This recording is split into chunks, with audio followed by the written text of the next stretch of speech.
રાત્રે 1:55 અમે નિર્ણય પર પહોંચ્યા કે રાજીનામું આપી દો. અને સવારે મેં સોશિયલ મીડિયા પર એટલે મેં પ્રોપર ચેનલમાં મારા ટ્રસ્ટીઓ જેમના થકી હું છું એ લોકોને પહેલાં જાણ કરી, પછી પાર્ટીનું જે સ્ટેટનું ટીમનું ગ્રુપ છે નાનકડું વોટ્સએપનું, એમાં મેં મેસેજ મૂક્યો અને એના અડધા કલાક પછી મેં ફેસબુક પર મૂક્યો. તમને અરવિંદ કેજરીવાલ કે પછી પ્રદેશના નેતાઓ તરફથી રોકવાનો પ્રયાસ થયો હતો કે થોભી જાઓ હવે સાગરભાઈ, લાંબા ગાળાનું હિત તમે નિર્ણય જાહેર કર્યા પછી એ સ્વાભાવિક છે કે આટલો વખત સાથે કામ કર્યું હોય, લાગણીથી બંધાયેલા હોઈએ તો સ્વાભાવિક છે મિત્રો તો આગ્રહ કરવાના જ. કેજરીવાલનો આગ્રહ હજી મેં ઓલ ક્લિયર કર્યું નથી, બધાના જ ફોન છે પણ મેં એ દિવસે કોઈના ફોન ઉપાડ્યા નથી, કારણ કે પછી ઇમોશનલ થવાનું આવે ને. કેજરીવાલનો ફોન નહીં ઉપાડ્યો? હું કોઈનું નામ દેતો નથી. મેં એ દિવસે ઓછામાં ઓછા ફોન રિસીવ કર્યા અને એ પણ મેં તો એરોપ્લેન મોડ પર જ મૂક્યો હતો, પણ પછી હું જ્યાં જતો હતો ત્યાં મારે ક્યાં છે એ પૂછવા માટે ફોન કરવો પડે એવો હતો, એટલે મારે ના છૂટકે ફોન ઓન કરવો પડ્યો, એટલે એરોપ્લેન મોડ ઓફ કરવું પડ્યું. તો હું હજી ત્યાં ફોન કરું એ પહેલાં ગોપીબેનનો ફોન આવી ગયો હું ડાયલ કરું એ પહેલાં, એટલે ગોપીબેનને ફોનો આપ્યો.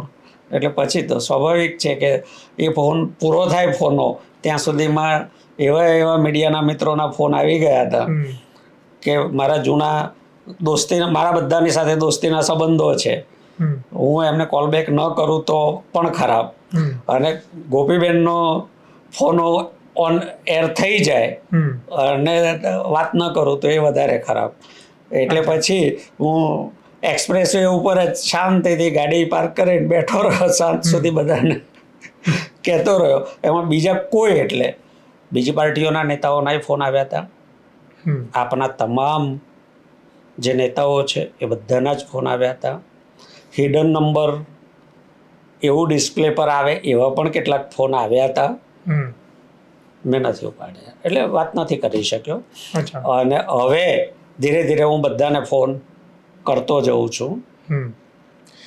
આજે ઈસુદાનભાઈને કર્યો, કારણ કે એમ મિસ કોલમાં જે છે એ બધાને મારે કરવા જોઈએ. બરાબર. અને હવે ઇમોશનલ વાળા ફેક્ટરમાંથી બહાર આવી ગયા, 2-3 દિવસ થઈ ગયા, એટલે હવે હું સ્વસ્થતાથી એમને કન્વિન્સ કરી શકું. પણ ઈસુદાનભાઈ સાથેની વાતચીતમાં થોડો નેટવર્ક ઇસ્યુ આવતો હતો, એટલે પછી એવું કર્યું ચલો સાંજે કે એમ નિરાતે વાત કરીશું. કેજરીવાલને ફોન કરવાનો બાકી છે, થઈ ગયું? હેમંતભાઈ સાથે વાત થઈ ગઈ છે, ધારાસભ્ય અમારા. ગોપાલભાઈ સાથે વાત થઈ ગઈ છે, અહીંના સહપ્રભારી ગુલાબસિંહ યાદવ સાથે વાત થઈ ગઈ છે. પણ મારી પહેલી પ્રાયોરિટી એ લોકોને ફોન કરવાની હતી કે જે લોકો ઓફિસમાં છે, ઓફિસ સંભાળે છે, ને એ બધાનો ફોન આવ્યો હતો. પછી જે તાલુકા કે જિલ્લામાં છે અને એમને એવું આમ એક ઇમોશનલ એ હોય થોડું કે ભાઈ આપણે કંઈ પણ હોય સાગરભાઈને કહી શકીએ. બિલકુલ. એટલે એ જે પ્રાયોરિટી તો એ જ છે કે સૌથી નાના માણસને પહેલાં એડ્રેસ કરવો, એ મારો કાયમી પેલો રહ્યો છે. એટલે એ બધાના ફોન ધીરે ધીરે થઈ જાય છે વાત એમની સાથે, એમ પછી હું ચડતા ક્રમમાં કોલ કરું છું. બરાબર. એટલે ઈશુદાનભાઈ, ગોપાલભાઈ, બીજા ધારાસભ્યોને બધાને ફોન આવ્યા, બધા રાજી હતા? રાજી તો ના જ હોય ને, સ્વાભાવિક છે.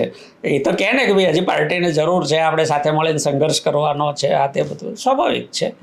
ક્યાં જાઓ છો, પાર્ટી તૂટી જશે, જો પાર્ટીઓમાં કોઈ પાર્ટી કે મોટા સંગઠનોમાં કોઈ એક વ્યક્તિના આવવાથી જવાથી હું નથી માનતો, એટલે હું વ્યક્તિગત રીતે એવું માનું છું હું નહીં કરું એટલે કોઈ નહીં કરે, તો એ મારો ભ્રમ છે. મારા બાપુજીએ મને નાનપણમાં જ શીખવાડ્યું હતું ચોરાનો નખો જ જતું નથી, તું ઊભો થઈને જઈશ તો બીજો આવીને બેસવાનો જ છે, ચિંતા કર્યા વગર નીકળ. બિલકુલ.